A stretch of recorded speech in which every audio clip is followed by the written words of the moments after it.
Hola a todos y a todas. Hoy en el Profe de Historia, las elecciones presidenciales en la era democrática, Guatemala 1985-2019.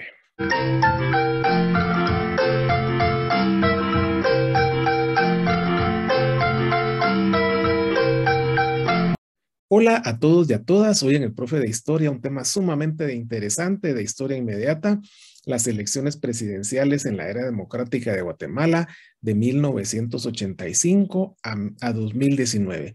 Se trata de 9 elecciones presidenciales, todas ellas practicadas de forma sucesiva dentro del proceso que se ha denominado era democrática. Esto se ha denominado así para diferenciarlo de la era de los regímenes militares en la época de los años 70 y 80, cuando Guatemala fue gobernado sucesivamente por militares, como lo hemos estudiado ya en otro video del Profe de Historia. Las primeras elecciones de la era democrática ya fueron estudiadas también en un video del Profe de Historia, y acá lo que hacemos es recordar que en esa primera ocasión que se fue a las urnas después de épocas de regímenes militares, se logró observar que ninguno de los candidatos que encabezaron estas elecciones logró alzarse con la mitad más uno de los votos. Por lo tanto, en esa primera vuelta del 3 de noviembre de 1985 no hubo un ganador absoluto. Eso, según la constitución política vigente, hizo necesaria una segunda vuelta electoral que se practicó el 8 de diciembre de 1985. Y ahí sí, los dos candidatos que pasaron a esa segunda vuelta llegaron a la contienda y uno de los dos fue el ganador con una ventaja abrumadora del 68.37%. En este caso, Marco Vinicio Cerezo Arévalo, con la Democracia Cristiana, llegó a la presidencia y quedó relegado a un segundo lugar Jorge Carpio Nicol de la UCN. De tal manera que acá vamos a tener al primer presidente electo de la era democrática con su binomio, en este caso con su vicepresidente Roberto Carpio Nicol, y así fue como la DC estuvo gobernando al país por 5 años. Este partido Democracia Cristiana también participó en las siguientes elecciones, pero allí ya vamos a empezar a notar una constante. El partido que triunfa generalmente cuando participa después de haber triunfado ya no logra ni siquiera llegar a la segunda vuelta electoral. Y eso va a ser una constante muy interesante. De tal manera que en esa segunda elección que se practicó a nivel presidencial, justamente en 1990 tampoco hubo ganador en la primera vuelta. De tal manera que los dos candidatos que ocuparon las primeras casillas tuvieron que irse a una segunda vuelta electoral.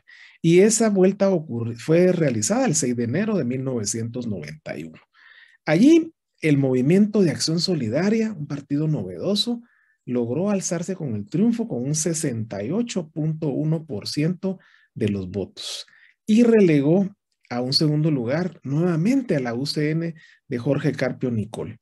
Así que el mandatario electo fue Jorge Serrano Elías con su vicepresidente Gustavo Espina Salguero. Aquí ya se esperaba que fuera también un tiempo de 5 años de gobierno, pero como también ya lo estudiamos en otro video del Profe de Historia, en medio de este periodo se proclamó el famoso autogolpe o el serranazo, y por lo tanto el presidente Jorge Serrano ya no pudo terminar su mandato. Pero la Constitución estipulaba que de todos modos tenían que practicarse elecciones una vez finalizado el periodo de Ramiro de León Carpio, quien sustituyó a Jorge Serrano Elías. De tal manera que llegamos a estas nuevas elecciones presidenciales, las de 1995. Y justamente en la primera vuelta, el 12 de noviembre, nuevamente ninguno de los candidatos logró tener la mitad más uno de los votos. Esto implicó que se practicara una segunda vuelta. Esta se realizó el 7 de enero de 1996. Y acá se produjo un hecho muy interesante, porque el partido ganador, el Partido de Acción, el Plan de Acción Nacional, Partido de Avanzada Nacional, este Partido de Avanzada Nacional de Álvaro Arzú Irigoyen, ganó, pero con un margen muy estrecho por encima de otro partido novedoso como era el Frente Republicano Guatemalteco, que también valga la mención, había sido fundado justamente por Efraín Ríos Montt. Y el candidato perdedor fue Alfonso Portillo, pero como decimos, fue por un margen muy, muy estrecho. Por lo tanto, esta segunda vuelta electoral va a pasar a la historia como una de las más reñidas de los tiempos democráticos. Acá ya las elecciones se tenían que practicar cada 4 años y no cada 5 años, como era al principio de la era democrática, dado que hubo algunas reformas ahí que posibilitaron que era necesario hacerlo cada 4 años. Y aquí tenemos nuevamente unas elecciones muy interesantes porque el partido de gobierno logró participar nuevamente en elecciones. Y esto sí es interesante porque hasta el momento no era posible que un partido que había hecho gobierno lograra llegar a una segunda vuelta. Y aquí sí, el Partido de Avanzada Nacional, con su candidato Oscar Berché, logró participar nuevamente, en este caso en una segunda vuelta, pero aquí sí no le fue nada bien porque el Frente Republicano Guatemalteco, esta vez de la mano de Alfonso Portillo, llegaba al poder con un 68.32% de los votos. Esta vez el FRG sí logró consolidarse con Francisco Reyes como vicepresidente. Algo interesante es que acá vemos que el Partido de Avanzada Nacional ya no participa con Oscar Berché. Sin embargo, aparece nuevamente esta figura muy interesante porque en las elecciones de 2003 no hubo ganador en la primera vuelta tampoco y fue necesaria esta segunda vuelta del 28 de diciembre de 2003 y ahí sí otra vez aparece Oscar Berché, pero ya no ligado al Partido de Avanzada Nacional, sino a una coalición de 3 partidos. Esta coalición de 3 partidos, dentro de los cuales es muy interesante mencionar al Partido Patriota, porque ese partido va a tener relevancia más adelante, ganaron también con un margen importante sobre la Unidad Nacional de la Esperanza, un partido que saltaba a la palestra por primera vez y se posicionaba de manera muy interesante en un segundo lugar. 4 años después, ya empezamos a notar esta posibilidad con este partido que se había mencionado, la Unión Nacional de la Esperanza, la UNE, y con su candidato Álvaro Colón, porque en la primera vuelta tampoco hubo ganador y fue necesaria una segunda vuelta que se practicó el 4 de noviembre de 2007.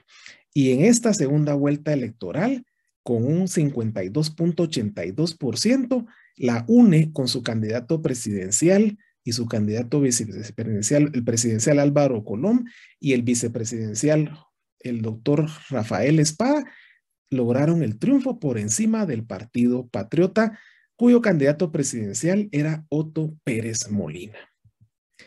4 años más adelante, en 2011, justamente en la primera vuelta, el 11 de septiembre, tampoco hubo ganador en la primera vuelta y fue necesaria una segunda vuelta electoral practicada el 6 de noviembre del año 2011. Acá, el Partido Patriota, quien había participado en las elecciones anteriores y también con Otto Pérez Molina como candidato presidencial, solamente que ahora con una nueva candidata, en este caso vicepresidencial, en este caso Roxana Valdetti Elías, se lograron alzar con el triunfo con un 53.74% frente al partido líder, otro partido novedoso, con Manuel Valdizón como candidato. Esto es muy interesante porque ya estamos viendo una constante que analizaremos más adelante con respecto a las posibilidades que tienen los candidatos cuando ya participaron en alguna ocasión. Acá lo que notamos ya en la época esta de la crisis de 2015, cuando hubo una serie de situaciones que se dieron y que conocemos como la crisis de ese año, cuando el binomio presidencial tuvo que abandonar el poder y en medio de esa crisis del binomio presidencial ausente por malos manejos, estamos hablando del Partido Patriota y su binomio Otto Pérez Molina y Roxana Valdetti, se practicaron elecciones en ese contexto. En la primera vuelta electoral tampoco hubo ganador. Fue necesaria una segunda vuelta que se realizó el 25 de octubre de 2015 y un partido totalmente nuevo, FCN Nación, un partido totalmente novedoso, con Jimmy Morales, llega al poder con un 65.48% por encima de la Unidad Nacional de la Esperanza y su candidata Sandra Torres. De tal manera que es muy interesante lo que ocurrió en medio de esa crisis porque la población decidió darle su voto a un candidato que no venía precisamente de los partidos tradicionales. Y así, 4 años después, se practican nuevamente elecciones, las novenas elecciones de la era democrática. El 16 de junio de 2019 fue la primera vuelta y tampoco hubo ganador. Fue necesario practicar una segunda vuelta que se realizó el 11 de agosto de 2019. Y acá los partidos que llegan a la contienda, como es el partido Vamos, también un partido novedoso, logra obtener un 57.95% de los votos, con lo cual se declara ganador y relega a un segundo lugar, en este caso nuevamente a la UNE, la Unidad Nacional de la Esperanza, y su candidata presidencial, Sandra Torres Casanova. ¿Qué podemos analizar después de brevemente mencionar lo ocurrido en estas 9 elecciones presidenciales? Muy interesante lo que ocurrió. En primer lugar, ningún partido político ha ganado la elección presidencial 2 veces. Esto es muy interesante porque ya nos da a entender que ningún partido político que ha ocupado la máxima magistratura ha logrado convencer a la ciudadanía de que merece la posibilidad de que se le reelija. Definitivamente la ciudadanía ha salido decepcionada de los partidos que han ocupado esa máxima magistratura y no vuelven a votar por ellos. Algo interesante es que la mayoría de los partidos políticos que llegaron al poder desaparecieron. Imaginémonos cómo la Democracia Cristiana, el Movimiento de Acción Solidaria, el FRG, el Partido Patriota, después de haber estado en el poder, no existen. Definitivamente esto ya nos llama a la reflexión porque implica buena parte de esa debilidad estructural de los partidos políticos guatemaltecos. Más que partidos políticos, han sido grupos de interés. De alguna manera se observa que en el caso guatemalteco, estas elecciones presidenciales, estas 9 elecciones presidenciales de la era democrática, nos explican que no se ha logrado consolidar el modelo de partidos políticos desde la perspectiva de la teoría política, que asume que un partido político es un grupo de personas que se unen a partir de un ideal, a partir de una ideología, a partir de un programa de trabajo, y que definitivamente eso no existe o lo existe en pocas dimensiones, y lo que más existen son grupos de interés, es decir, gente que se reúne para participar en elecciones nada más con el propósito de obtener privilegios y obtener ventajas principalmente de índole económica. Ningún partido ha ganado en la primera vuelta. Eso lo notamos en las 9 elecciones hasta el momento que se han practicado esas 9 elecciones. Ningún partido ha logrado convencer al 50% y más uno de los votos. Por lo tanto, ha sido necesario practicar una segunda vuelta electoral. Algo muy interesante, que es una constante en las últimas elecciones, es que muchas veces el candidato ganador ya participó en una elección pasada. Ahí podemos notar estos candidatos para poder ganar tuvieron que participar en una o más elecciones antes que lograr la victoria.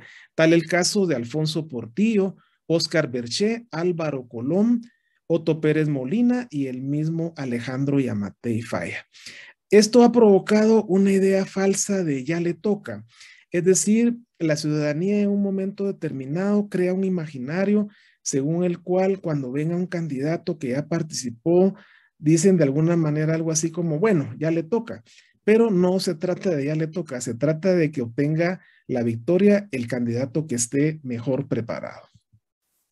Otra constante muy interesante en estas elecciones ha sido, en este caso, que hay un partido que ha tenido mayor participación en segunda vuelta.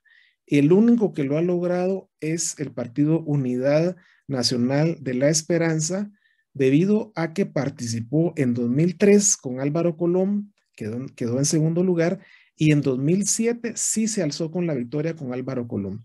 En 2015 y en 2019 participaron con Sandra Torres Casanova, pero en las dos oportunidades fueron derrotadas. Sin embargo, hay que ponerle atención porque es un partido que tiene más o menos la intención de convertirse en un partido, o en algún momento lo pudo haber sido, un partido bajo la esencia de lo que corresponde a un partido teóricamente hablando. Por otro lado, y para finalizar, lo que podemos observar en las últimas elecciones también es que se han dado lo que se conoce con el concepto de antivoto. Es decir, que la población, cuando va a una segunda vuelta electoral, ya no tiene la alternativa de votar por alguien, sino votar contra alguien.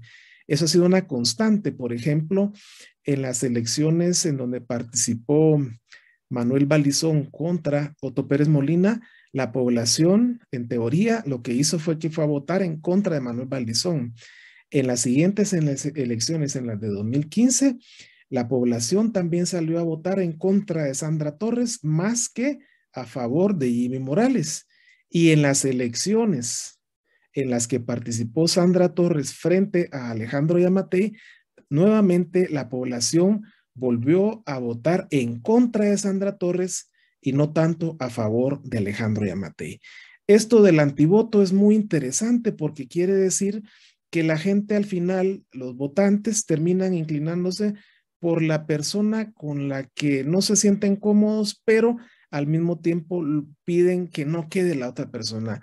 Esto implica que no hay una conciencia del votante porque las coyunturas así lo han determinado, y esto no es favorable para el desarrollo de la democracia en Guatemala. Muchas gracias.